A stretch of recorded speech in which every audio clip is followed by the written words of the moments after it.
Good. Bueno, bienvenidos a clase, nuestra segunda clase de español. Habla más español. Sigue hablando más español. Keep speaking more Spanish. Welcome to class. All right. So now you know what's going on. So next week we'll run in English first, and then we'll run in Spanish. Ok, vamos a seguir con la introducción. Número romano 19, so Roman numeral 19. So we're going to keep going through our introduction. We're going to talk about accents, because to be able to read Spanish, pronounce Spanish, sometimes understand Spanish, accents are really important, and it's something totally different. We just don't have that in English. Our words don't get accents. Sometimes it'd be really helpful if they did. In fact, somebody who comes from Español to Inglés, one of the questions asked is, ¿Dónde están los acentos? How in the world do I know how to pronounce this word? And in English, we have very few rules about pronunciation. You just kind of got to learn how it sounds. So, in Spanish, tienen una ventaja. You have an advantage. All words have some standard accent rules. I think there's an accentuation, maybe that's the word. Okay. Accentuación. It's much in Spanish. So, you've got this in your book and you've got some sample words, but there's really three main rules for accents. The first is words ending in a vowel. So, any vowel. What are vowels in Spanish? A, E, I, O, U. So ending in any of those vowels next to the last syllable.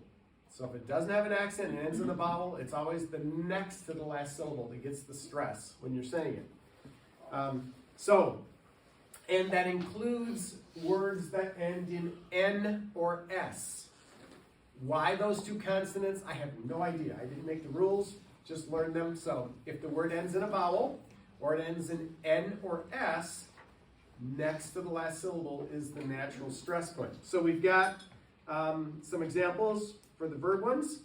So I'll say them, you can say them after me. Cucaracha. Cucaracha. Mañana. Mañana. Triste. Triste.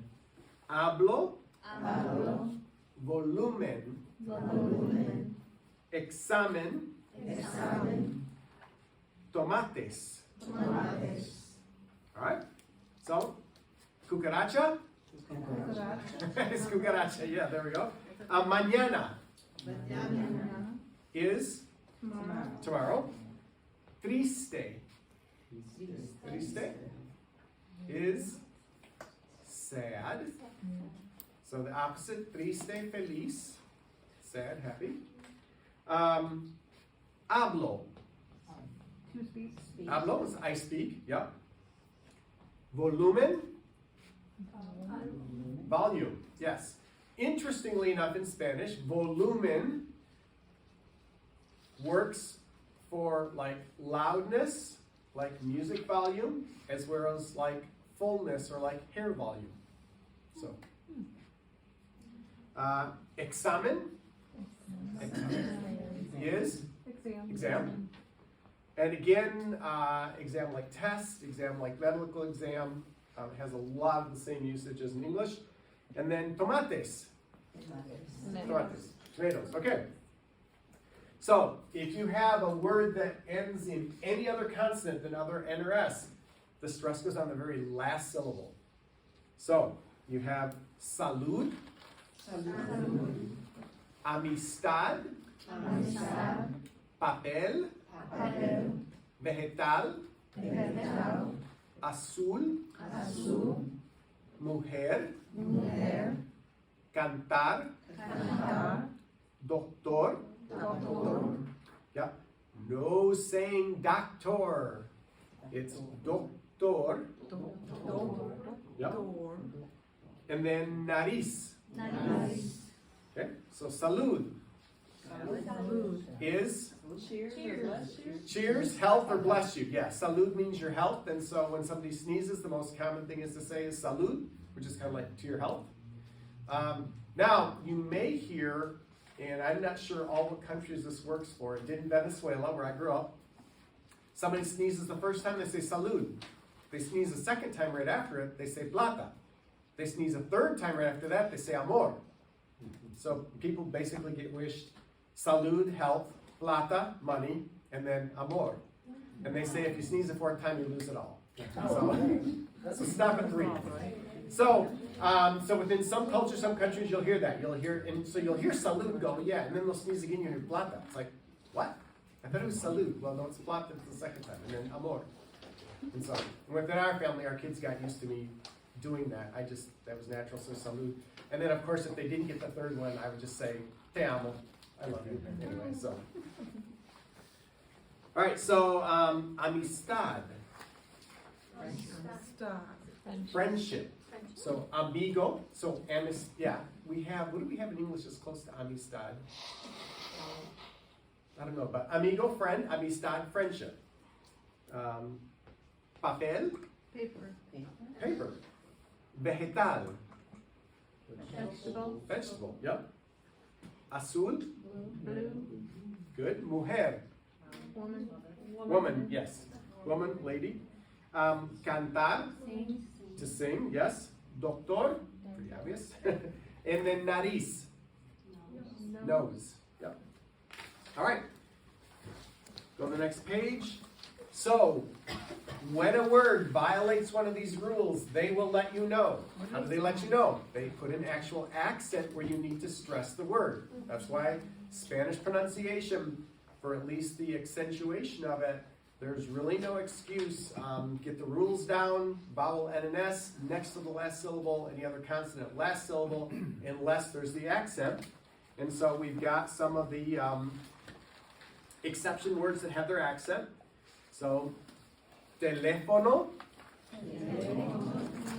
lámpara, música, café, canción, lección, difícil, fácil.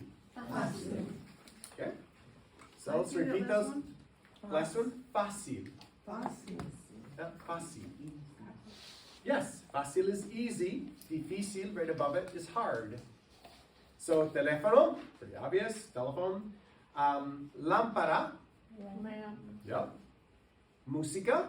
Music. Yep. Café. Coffee. Everybody. Or it also means coffee. It also means a cafe, Cafe. like the place where you go have coffee. Canción. Song. Yep. Cantar is sing. Canción is the song. Lección. Lesson. Yep, lesson. Then we got difícil and fácil. Now, every once in a while, you're going to find either a single syllable word that shows up with an accent and without. The reason it does that is because those are two different words. So, this is again why accents are so important in knowing the rules, because if you see a word that has an accent, you go, wait, I didn't think that needed an accent. It means it's because it's actually a different word, or it has a different meaning or a different usage. So, we have el, which is the, but we also have el with the accent, which is the pronoun he. So, when you're writing, when you're speaking. One again? What's that? How do you say the accent one again? Same way. There is no difference in pronunciation. It's el and el. That's why I'm confused on it.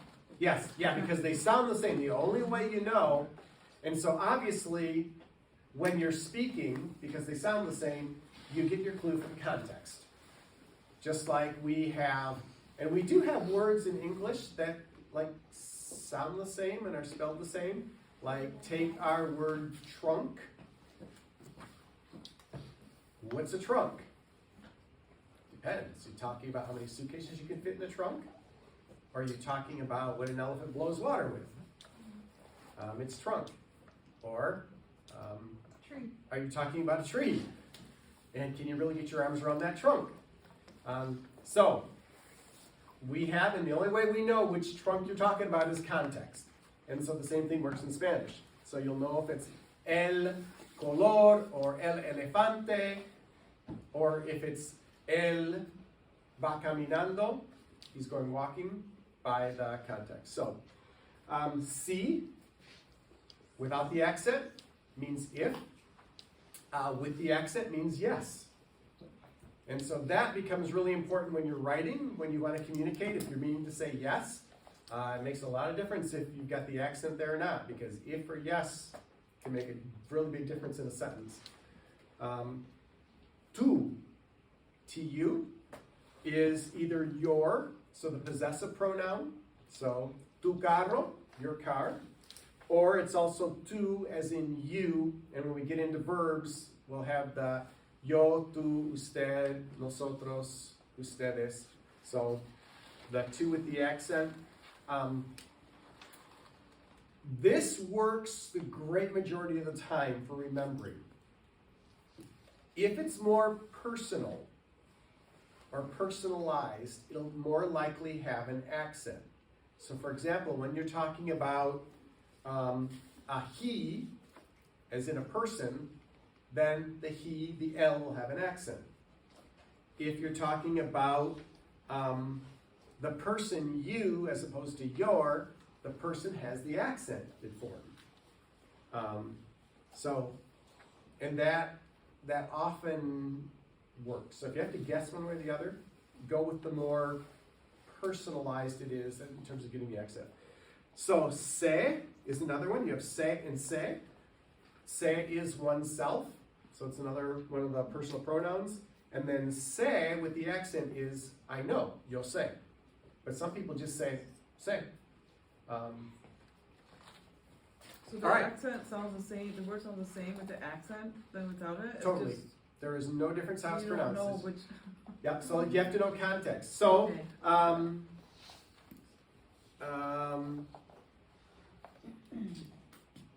For example, here, let's mute this so I can use the whiteboard.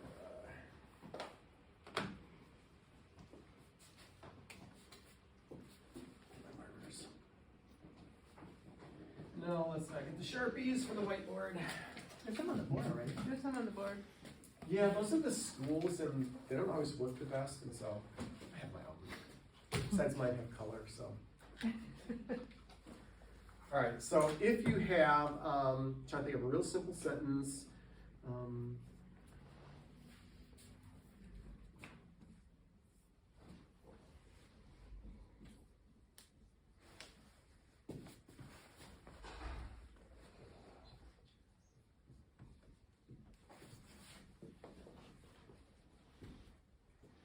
Okay, la muchacha se viste sola. So la muchacha, the girl.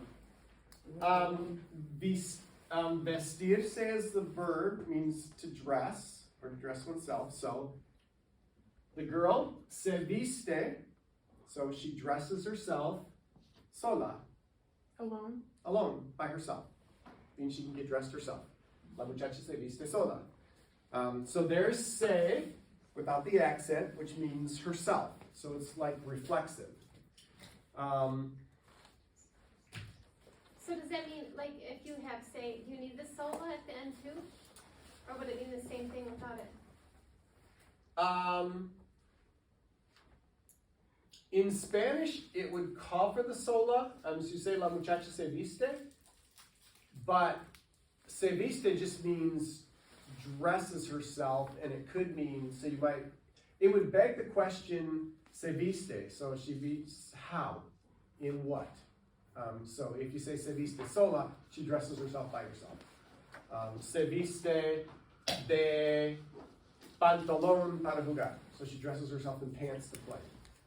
In Spanish, just se viste is really ambiguous.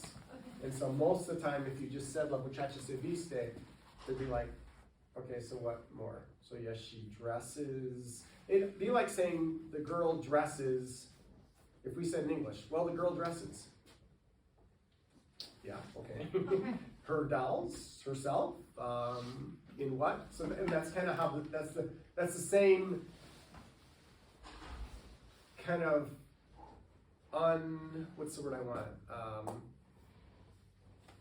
Incompleteness that you would have in English. So that's why. That's a good question, because you would think, is it just reflection from the say? But it needs that in Spanish. And then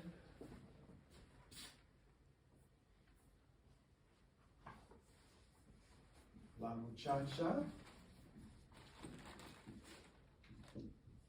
dijo, yo sé. The girl said, I know. Okay. Because say is third person for no. Yo sé. So the first one was if, So the first one, say can Oneself. mean oneself. oneself. Yes, C is the one that's if. The C and the C without the accent. So that's just kind of in the hut. But if someone comes up to you and says, La muchacha se viste sola, okay, you know it's not talking about her knowing anything, it's the reflexive your. And if they come up and say, La muchacha dijo yo sé, the girl said, I know. So you'll be able to, it's figure outable from the context. All right. If you have a two-syllable word where the written accent doesn't affect the pronunciation, it means that there's another word again that has the same spelling but a different meaning. So you have este, which means this, and then you have este with the accent, which means this one. And I'm curious because there's also este, the directional word for east, and I'm trying to remember now if that one has the accent or not. So, I wonder how I can work that up really fast, because that's a third este that they didn't mention in the book. So, this is really easy to do with Google Translate.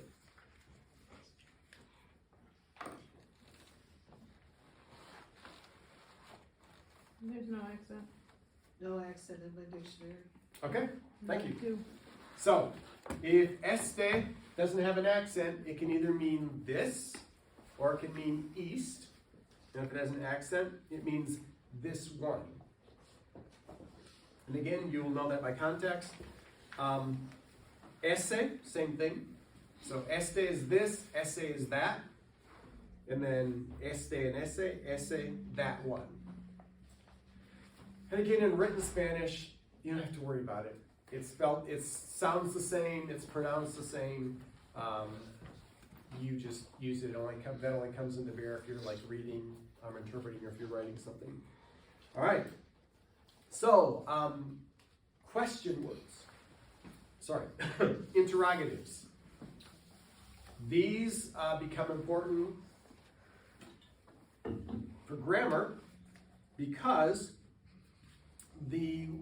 if a word is used in a question, spelled the exact same way, pronounced the exact same way.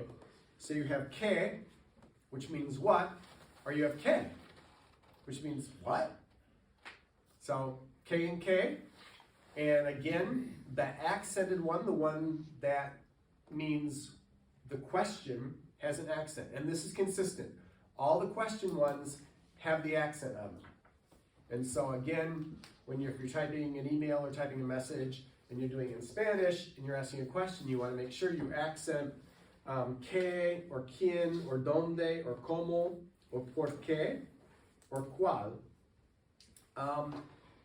Yes, Kristen. Why do they not have a capitalization? Is there, I've seen that before, they have the question mark in front of it, the upside down question mark, but they don't capitalize it. Because only the first word, if the K starts a sentence with a question, then the K gets capitalized. However, in Spanish, when you write a sentence like, let me see if I can come up with something fairly simple.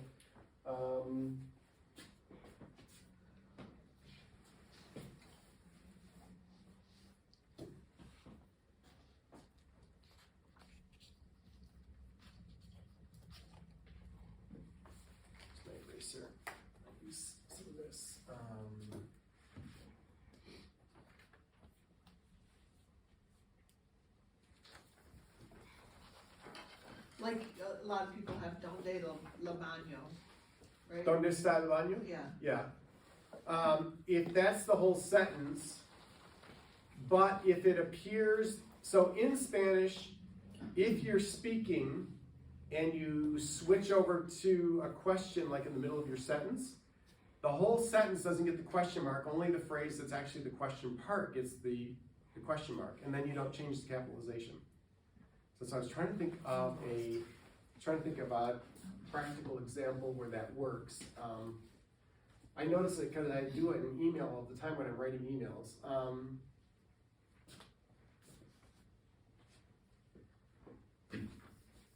So let's do this.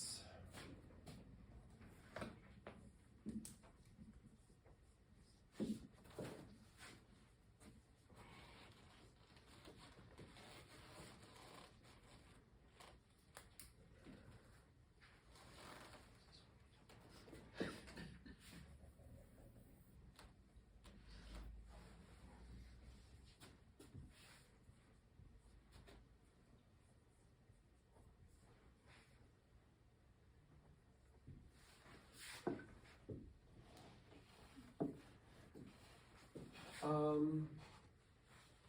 need to check. So, this says, quiero saber qué comer. Sabes qué quiero. Or actually, it would be even shorter. If you just...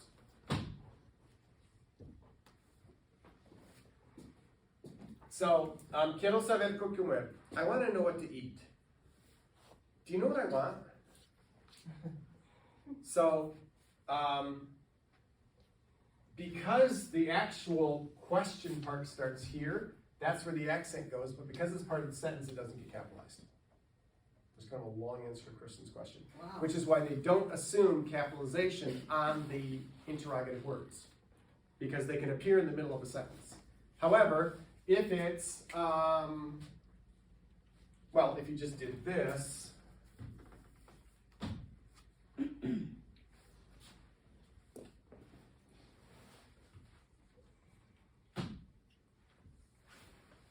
so if I end the sentence there and start a new sentence, then it becomes a capitalization.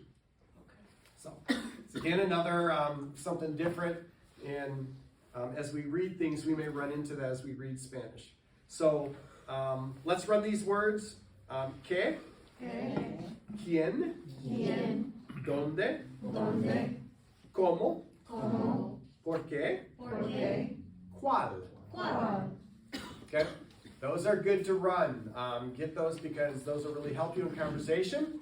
And if somebody's asking you a question, it really helps a lot if you know what interrogative word they're starting their question with. Gives you a lot of context. ¿Por qué? I'm going to talk about this a little bit just because this is another thing that comes up more like if you're reading or writing. So you have ¿por qué? Which is why. Why? But you also have Because. ¿por qué? Which is because. Yeah, that's what I was getting confused about in the video.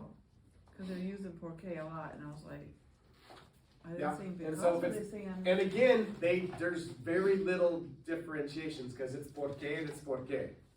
So this isn't por qué, it's por qué, and this is por qué. ¿Por qué? Porque sí. You'll hear typical like mom reply. You have a kid throwing a fit, and they're like, ¿por qué, mamá? ¿Por qué? Porque sí. Which is, why, mom? Why? Because. Yeah, they do that in Spanish too. So that's the two porqués. All right. The stuff on spelling changes you can read over because it's pronounced the same. So the plural. So a Z that changes to a C when you pronounce it is pronounced the same way. So you have lápiz, one, a pencil, and you have lápices, which is two. But when you pluralize it, the Z gets switched out for a C when it's written. And that's the same thing for la nariz, las narices. But the Z and C have the exact same sound. They're both a C sound. Feliz and felices. And then there's another Z changes followed by arrow, change to a C for E or I, and again, the Z and C make, so you've got, all right, I should have you repeat this. So, el lápiz, los lápices, Los lápices. la nariz, La nariz. las narices. Las narices. Not sure why you would talk about a bunch of noses, but, feliz, Feliz. felices. Felices. And then comienza Comienza. and comience. Comience. And the difference between comienza and comience is they're two different conjugations of the same verb. So comienza is present tense singular, so to start. Comience is subjunctive, sorry. And we'll get into those. We're not going to touch on subjunctive much at all in this class, but we will talk about present tense, but they're just using those examples. And the same thing with empiezo, empiece. What do those two words mean? Empiezo means I start, empiece means it or he or she starts. So it's first person versus third person.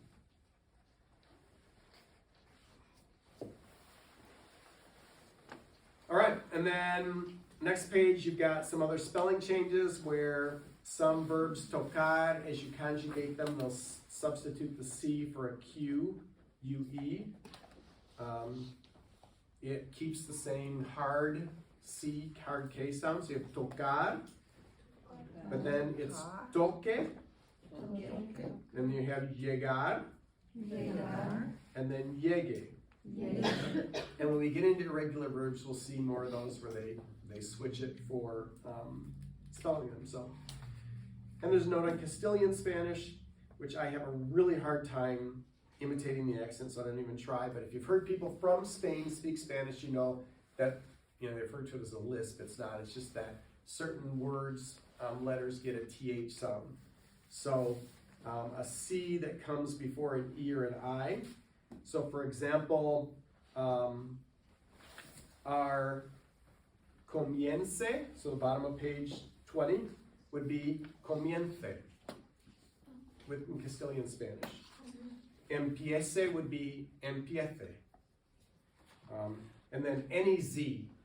So, so the word, what's a good Z word in Spanish? Huh? Yeah. So perhaps, like for example, zoológico. So zoological would be zoológico. So the Z becomes a TH sound in the middle of words too. So like empiezo in Spain, you would hear it pronounced empiezo. So I don't even try because I can never remember the rules at the time. So when I go to Spain, I make no attempt to speak Castilian Spanish. I just let my Latin American Spanish come through, and nobody seems to mind. In fact, the first time I went to Spain, it's totally fluent in Spanish, but I was so freaked out because I'd heard these horror stories of people who like learned Spanish in Latin America and then gone to Spain, and people just like looked down on them and mocked them or made fun of them, like, oh great, I'm gonna go and people are gonna think I'm a hillbilly or something. Didn't happen. All I got was like, wow, your Spanish is like really good. Where are you from? I get asked that a lot because I grew up in Venezuela, South America, which has a very like Midwestern sort of English. In other words, there is very little that would distinguish a Venezuelan accent because it's center of the Caribe, and it's just kind of plain. There's nothing, it's not like Mexican Spanish that has certain words and certain things that just really distinguish it, or Cuban or Puerto Rican Spanish that have just very distinctive accents. So I would speak Spanish, and it's like I don't look Latino, but I don't have an English accent. And so usually 3 minutes into the conversation, it's like, so where are you from? It's like, well, I grew up in Venezuela, I'm from here. But then I've also, over the last 20 years, traveled all over Latin America, and so my accent is very much an eclectic. So I don't have, which I suppose is an advantage to some degree, but nobody can place me. In fact, if I'm in a foreign country and, you know, somebody just like asks out of the blue, you just say, well, where do you think I'm from? And 9 times out of 10, nobody guesses the United States. I'll get Argentina, I'll get Italy, I've gotten France. They almost always assume it's European. I don't know what that says about how well Americans speak Spanish, but anyway. Okay, let's do the alphabet. It's very interesting because I've had a couple of different of our students that have come to learn English that are Spanish speakers. Very intelligent, people, professional, but have come here and now they're like starting over from zero. But as they've talked to some of our SSL students about speaking Spanish, learning Spanish, one of the first questions they'll ask them as they're talking is, so do you know the Spanish alphabet? So my question is, do you know the Spanish alphabet? Can you recite the alphabet in Spanish? And most people can't, because while I'm learning the words, I know what the words sound like. But the thing is, in Spanish, if you know the Spanish alphabet, you pretty much know how every letter is supposed to sound. And so, in fact, this one, we've got a lady, 31 years old, she was a lawyer in Cuba. What finally pushed her over the edge to come here was when she needed a new pair of shoes. New pair of shoes was going to cost her $20. As a lawyer in Cuba, she was making $15 a month. So it cost more than a month's wage to buy a new pair of shoes. And she's like, okay, I cannot do this. This is not livable. And so she saved up enough money, paid somebody to put her on a boat and bring her over here and dropped her off, and asked for asylum and got it. And so now she's here. And she's taken English classes with us. But she is an amazing person. But she's one of the people who says, learn your Spanish alphabet. And so we're gonna help you learn the Spanish alphabet. So here's what we're gonna do. I'm gonna just say it once for you while you listen, and then we're just gonna run it because you should memorize the Spanish alphabet. And you'll see as we do it why it's gonna be so helpful. So, here are the letters. A, B, C, Ch, D, E, F, G, H, even though it's always silent, still gets a name. H, I, J, K,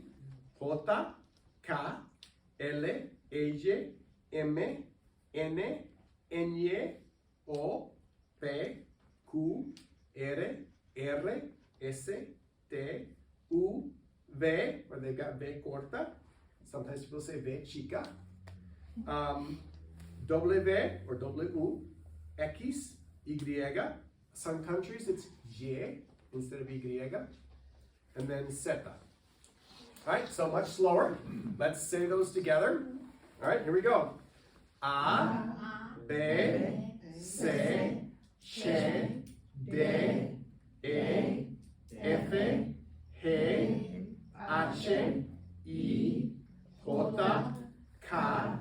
J, M, N, N, O, P, Q, R, S, T, U, V, W, X, Y, Z. Y is Y. But why is the Greek part? Okay, so Y literally means Greek eye. Oh, funny. Greek Okay. eye. Greek eye. Okay. So griego in Spanish is Greek, or griega is Greek feminine, and I, so it means it's a eye, it's a Greek eye, as in Greek letter I, not Greek eye like O. How do you say the double L again? Double L, AJ. AJ. So, depending where you're from, Argentina, you're going to hear AJ, a lot more ja to it. Other countries, you're going to hear AJ, like a Y sound. And whatever in between that you want to do is going to be correct.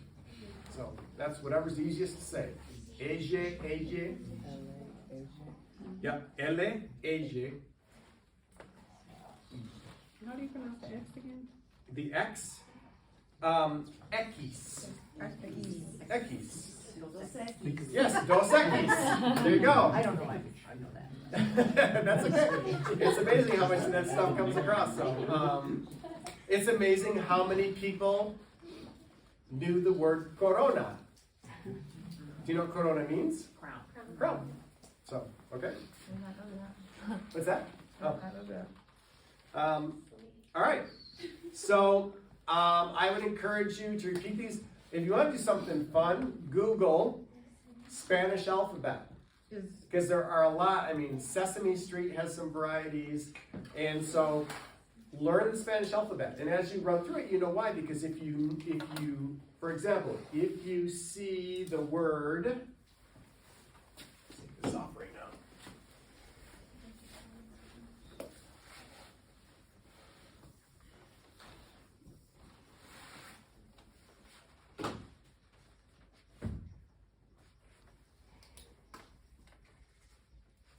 Let's not do a word, let's just do a whole phrase. So if you see the phrase,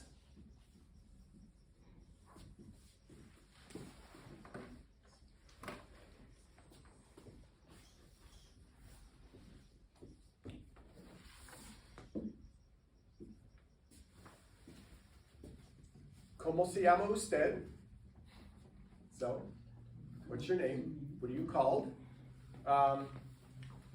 If you know that O is O and M is M, so you got como se, this is ella, llama, M, llama, u, este, usted.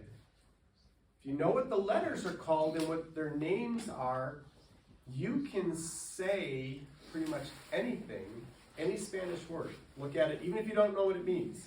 So the double L is kind of like a J and a Y together, right? Yes. Okay. And depending on how much, sometimes it's just like a Y, like in yellow. So like llama,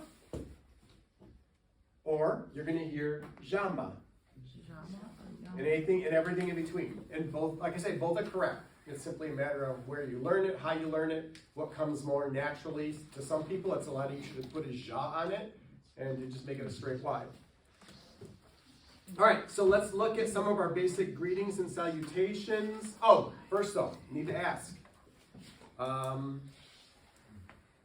¿Dónde habló español la semana pasada? Where do you speak? ¿Dónde habló, which is past tense, so where did you speak? Where did you speak last week? Last week. Restaurant. El restaurante, okay? ¿Qué restaurante? It's just right next door. What's that called? Rincón Criollo? Yes, Sì, yeah. gringo. Rincón Criollo? Sì, sì, Okay. di Porto Rico, no? Sí, sí, es un restaurante caribe, puertorriqueño. Dominicano. Or Dominicano, yes, also. Oh, Dominicano. Okay. I thought they were Puerto Rican too when I asked. No, okay. Similar It's food though. Very similar, yeah. So it's comida caribeña, so it's Caribbean food. Okay. ¿Qué comieron? Which is, what did you eat? Plantain. Okay, plátano. How do you say sandwich? Sandwich. Hebrito. Jibbar. Hebrito.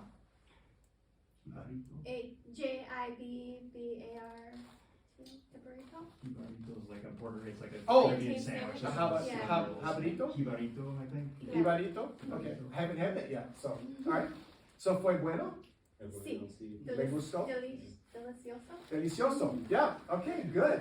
So you got to speak some Spanish when you went in there? Yeah, right next door. Yeah, right across the street, yeah, that's where I grabbed, empanadas for lunch, so. Okay. Yes, Yeah, we that's told them my we were stuff. going to practice. Okay, good. Well, and if you tell them your students from across the street, they know, because they get a lot of people, and so, yeah. Great people. Okay, excelente, muy bien. All right, who else? ¿Dónde habló español la semana pasada?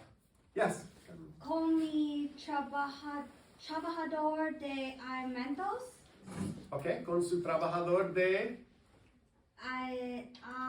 Alimentos. alimentos, okay. Con su trabajador de alimentos. ¿Y de dónde es su trabajador de alimentos? Tacos El Cunado. Tacos del cuñado, okay. Delicioso. Bien. Sí. See. Sí. So, where is your food worker from? No sé. Okay.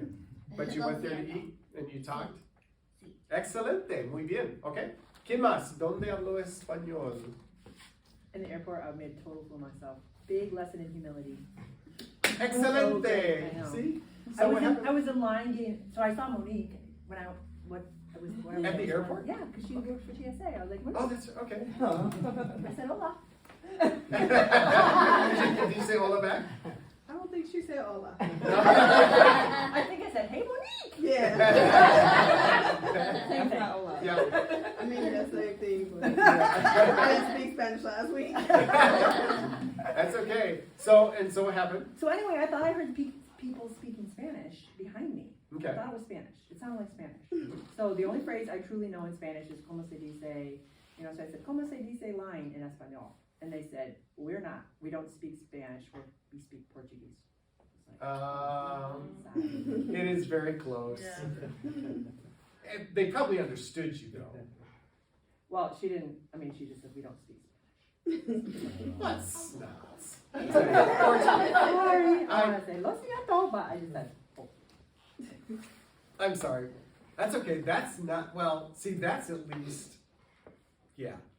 You get an A for effort for trying. That's right. But, That's why I was like, but you they can should have understand understood it. right? Portuguese because you speak Spanish a little bit. Right, yeah, I do Isn't what we, it I very do what we similar? call, they are very similar. I do what we call portuñol. So, portuñol is like this mix because there are certain things that once you learn what the derivatives are, so like ios, so like the word Dios in Spanish, God, in Portuguese is Deus. So anytime you have an IO or an ios combination, you pretty much convert it to an EUS, and it's going to mean the same thing. And my roommate in college was from Brazil. He was an MK from Brazil. So, and I've spoken back and forth. So on our trip, when my wife and I went, that's why we started class 2 weeks late, because we were celebrating our 40th anniversary. Went to Florida, spent some days in Disney. Most amount of like Portuguese speaking, it must have been the end of like school break, because there were all sorts of Brazilian people there with their families. So we're riding on the bus, and I'm like, listen to this couple's family talking, and so they said something, and I commented in my portuñol, and hablas portugués? I said, no, lo siento, él fala portuñol. So falar is hablar. Que bueno, and they were like really cool with it. So you just got like, I know, it's fine. It's good. yeah, but still, You know, okay. way to go. And easy to confuse, because my wife was like, are you speaking Spanish? It's like, no, that's Portuguese, but it's like really close, because all the words are similar. So that's what we do. We jump in, we try. Anybody else? Yes, Kristen. Habla español con mis vecinos. Okay. Les he estado enseñado inglés.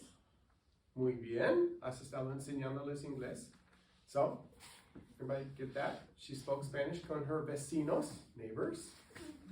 And ella les está enseñando, she's teaching them English. So that's a great way to work on your Spanish. So, excelente. All right. So the other question is there anything you wanted to be able to say in Spanish this week and couldn't? Anything in the situation where you were like, oh man, I wish I had like that phrase or Verbs. Just Verbs? Just not knowing what verb to use. okay. And in the back of your book, we're going to be going through these. See if we've actually got a little bit of time today to do this, so I'm glad you brought up verbs, Kristen. Page 557 is appendix, is a whole list of verbs. There's probably, I want to say a couple hundred of the most common Spanish verbs, and they have what they mean, so they're organized alphabetically in Spanish. So that is a great tool if you're like wanting a verb, and I don't know if and where that shows up in the app. I don't know how much the app has like the appendices. But that's a great place to just review if you're wanting to start putting some verbs in your head. Because yes, as we get into conjugating present tense, which we'll be getting into, let's see, next week we're going to be looking, starting into chapter 1, which is nouns and articles, and getting some of that, and there'll be no verbs, but then chapter 2 is estar, ser, and subject pronouns, so that to be verbs, and we'll be going over those. And once we get into that, we'll get into like conjugating. So once you know how regular verbs are conjugated, you can take any verb and you can turn it into like first person singular or second person singular, because they follow the same patterns. And that's what I want to do, is I want to give you the patterns so that you can apply and expand what you got when you need it. How do you say, did you have a good weekend? Or what did you do this weekend? Okay, what did you do this weekend? And I'll put it on the board because a lot of times it's easier just to see it.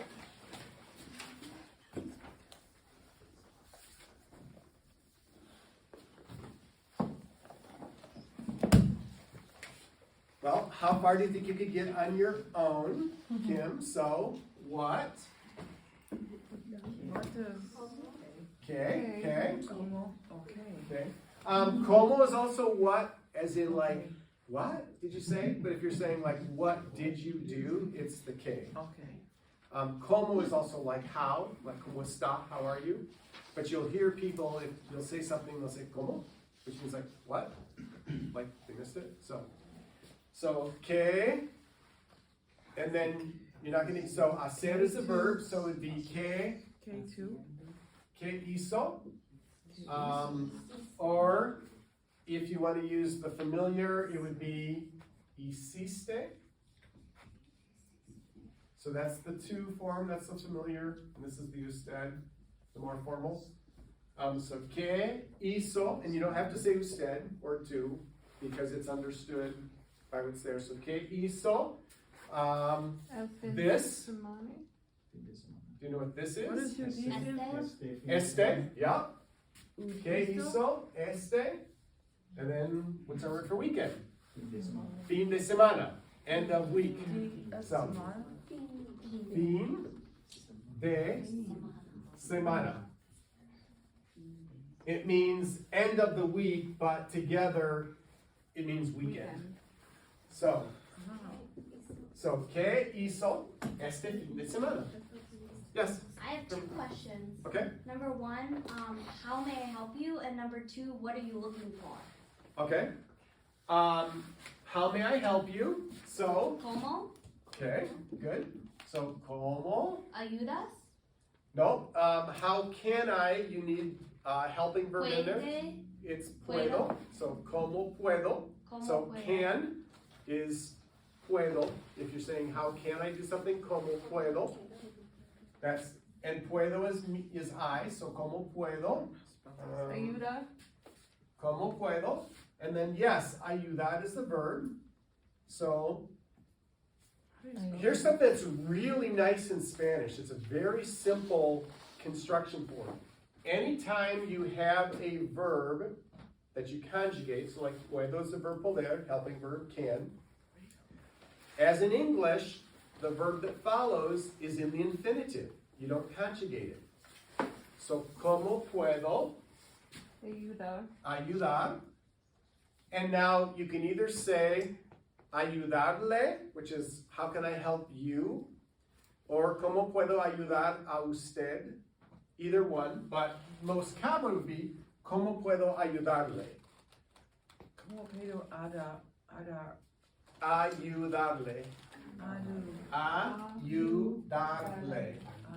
Ayudarle. Yep, ayudarle. Como puedo or if you just say como puedo ayudar, it's like how can I help? So ayudarle is how can I help you? So como puedo ayudarle? So that's the first one. What was your second one? What are you looking for? Okay, that's really easy.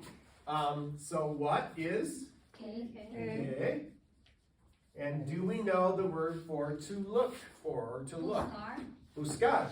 So, que buscas, or que busca if you want to be, the more formal. So, que buscas or que busca? What are you looking for?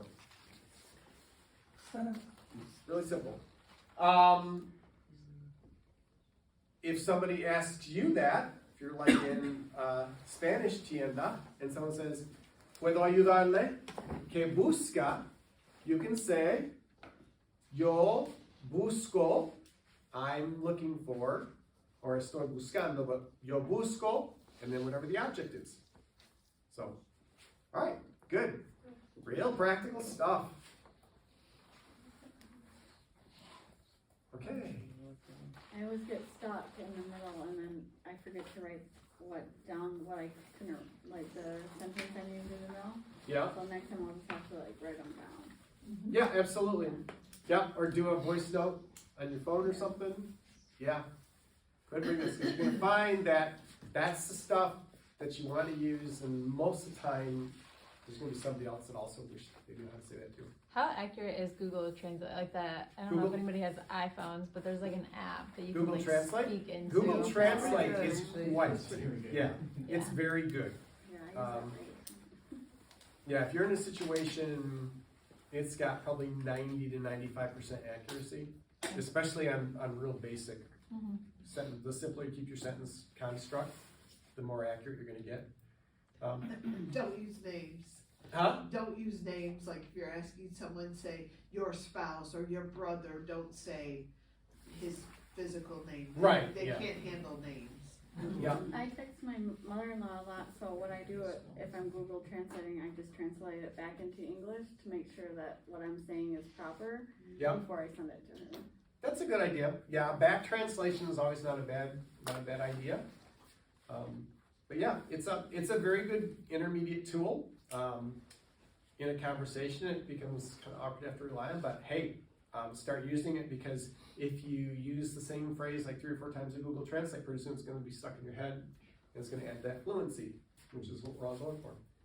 All right, good. So, Anybody else? Yes. So like with, what are you looking for? Like, and it just translates right to que buscas. Mhm. So do you never really have to worry about the are you in those kind of sentences? You know what I mean? Like, Well, it's understood. okay, So buscas can only be you. okay, What are they looking for? Que buscan ellos. So that would be they, plural. Que busco is what do I look for? So because the verb gets conjugated, it can only be one thing. Yeah, that part can make Spanish much shorter. gotcha. Yeah, Carmen. Who are you shopping for? Oh man. I love asking that question in English because sometimes people, if it's a young guy, he'll have red cheeks and he'll say my girlfriend. Yeah. So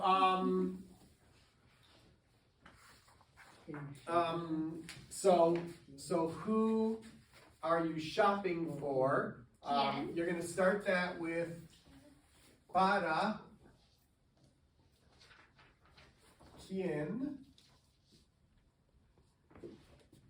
está or estás. So Spanish culture formality rules have really morphed and changed toward the more informal.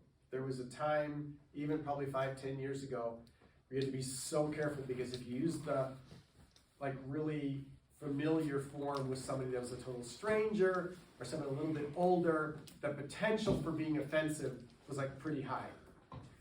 That's going away so much now. Still, if you're talking with an older person or somebody who's in a position of authority over you, or somebody who's just more of an authority figure, you're going to want to default to the usted. But with your sorts of conversation, we're just dealing with people. And the beauty of the to form is it can't be confused with the third person. So for example, if you say, ¿para quién está comprando? So that's buying.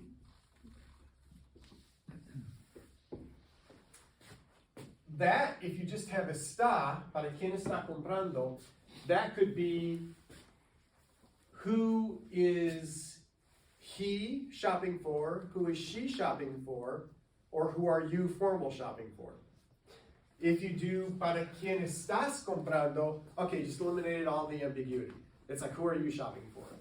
So that's why in probably 70-80% of context, you can use the to form. And especially if people know that you're just like starting learning Spanish, you're not going to offend anybody. Nobody's going to be hurt or feel like you're like demeaning them. If anything, it's a much more informal, it's much more relationally close confidence.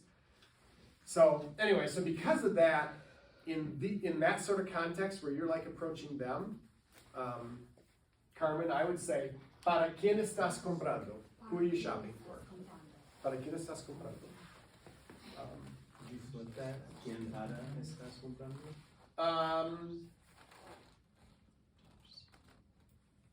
That would be like saying shopping who you for. Okay, gotcha. So you'd probably understood, but Yeah. it would sound really strange. Yeah, the construction is Yeah. para quién, so for whom.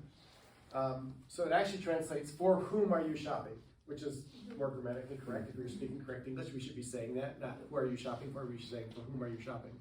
Because they're in an object, but we don't even use whom anymore. But that's why, so yeah. Okay, good. We've got 4 minutes left, so let's run the greetings and salutations so you get a chance to speak some more Spanish. And hopefully you know most of these, but if you don't, these are the sorts of things that should just be automatic. And work on making them automatic. All right, so here we go. Hola. Hola. Buenos días. Buenos días. Buenas tardes. Buenas tardes. Buenas noches. Buenas noches. Me llamo Susana. Me llamo Susana. ¿Cómo se llama usted? ¿Cómo se llama usted? Or ¿cómo te llamas? ¿Cómo te llamas? Which is the to form. Me llamo David. Me llamo David. Mucho gusto. Mucho gusto. ¿Cómo está usted? ¿Cómo está usted? Or what's the more informal? ¿Cómo estás? Yeah. Bien, gracias. Bien, gracias. And you say either y tú or you said, yeah. And then some answers, regular. Regular. Yeah, and that gets you, regular, más o menos, no tan mal. No tan mal, that means not so bad. Horrible. Horrible. We're going for like gut level honesty here. So, hasta luego. Hasta luego. Hasta mañana. Hasta mañana. Hasta pronto. Hasta pronto. Hasta la vista, baby. They don't ever use that in Spanish, unless they're like mocking. And then adios. Adios. Okay. See, hasta la bye bye. And there's like as many variations on hasta culturally, so they all kind of mean the same thing. All right, so yes, question. When can you use también? When can you use what? También. También. Yeah. También means also. So if someone says Buenas noches, you would say, y tú también, right? ¿Todo bien? that would be more. Let's see. So you can't just say, y tú? If someone says, for example, says que te vaya bien, may it go well with you, then you could say tú también. It's more common to say igualmente.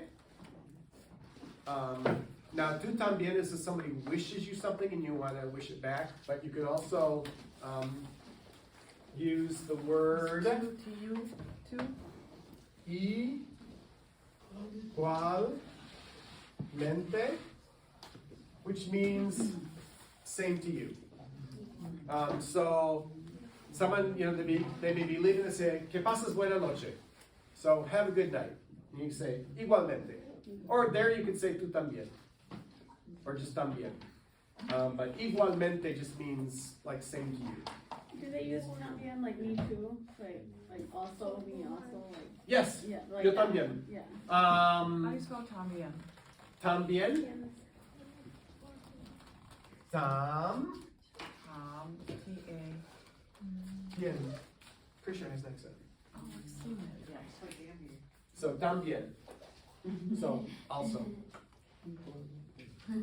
Yeah, or igualmente. So So both of those. I'm noticing when I use Duolingo, because it's, all the words are there, I have to see the letters to know what I'm saying. Yeah. Because I don't know what it sounds like without seeing the Right. letters. And that's why working on what the letters say and learning the alphabet. That's important. Spanish gets spelled like it sounds. Okay. And I maybe challenge you guys more on that, just to teach you to do that. We're kind of at the class, but you know, say, so write también on the board. It's gonna be, okay, how do you think I should spell it? If you're gonna spell it. So if you think, okay, tam, all right, there's only one letter that makes the ah sound. That's a tam bien. Now the one mix up, if you may, is it a B or a V for tam bien? But if you've seen it at all and you start that far, you're probably gonna get it. So. I'm getting mixed up on the I's and the E's too. Yep, run your vowels. A, E, I, O, U. A, E, I, O, U. A, E, I, O, U. So what you're doing is, están recanalizando sus mentes. So recanalizar, you're rechanneling. And pretty much what you have to do when you're learning a new language is you have to build these new neural pathways that the language travels down. Which is why the repetition, the going over the basics like sounds of words, so that's just automatic. So when you see a word and you know it's Spanish, your brain opens up the Spanish language neural pathway and you say, no, that's an A, that's an E, that's an E, that's an O, it's a double R. And then once that starts to happen, then it can like work backwards. You can hear something and say, oh, that's gonna be spelled like this. But it takes a while to do that. And don't be discouraged. If I want to end with anything today, it's you are at one of the hardest stages of language learning, which is the beginning. Because you just want to know everything at once, you want to absorb it all and be able to do it all, and you can't. So what you do is you pick the stuff that's most important, and you get that fluent, so it can go to a different part of your brain, so you can add to it. So,